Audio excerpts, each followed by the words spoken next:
தாவீது கோலியாத் சம்பவம் 1 சாமுவேல் 17ஆம் அதிகாரத்தில் குறிப்பிடப்பட்டுள்ளது. இந்த சம்பவம் மிகவும் பிரபலமான சரித்திரம். நம்மில் விசுவாசத்தையும் தைரியத்தையும் கொடுக்கின்ற வரலாற்று சம்பவம். பெலிஸ்திய போர் வீரனான கோலியாத் இஸ்ரவேல் படைகளை அச்சுறுத்தி அவனை எதிர்த்து யார் போரிட போகிறார்கள் என சவால் விட்டான்.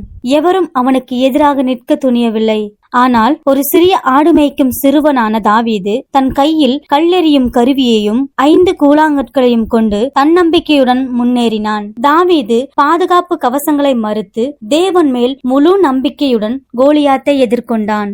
கோலியாத் தாவீதுக்கு எதிராக வரும்போது தாவீது தன் கல்லெறியும் கருவியை சுழற்றி ஒரு கல்லை எறிந்தான். அந்த ஒரு கல் நேராக கோலியாத்தின் நெற்றியில் பதிந்தது. எல்லா எதிர்பார்ப்புகளுக்கும் மாறாக தாவீது கோலியாத்தை தோற்கடித்து வெற்றி பெற்றான். இந்த கதை நமக்கு ஒரு முக்கியமான பாடத்தை புகட்டுகிறது. எந்த பெரிய போராட்டமாயினும் நாம் தேவன் மேல் முழு நம்பிக்கையாய் இருந்தால் அதை வெல்லலாம்.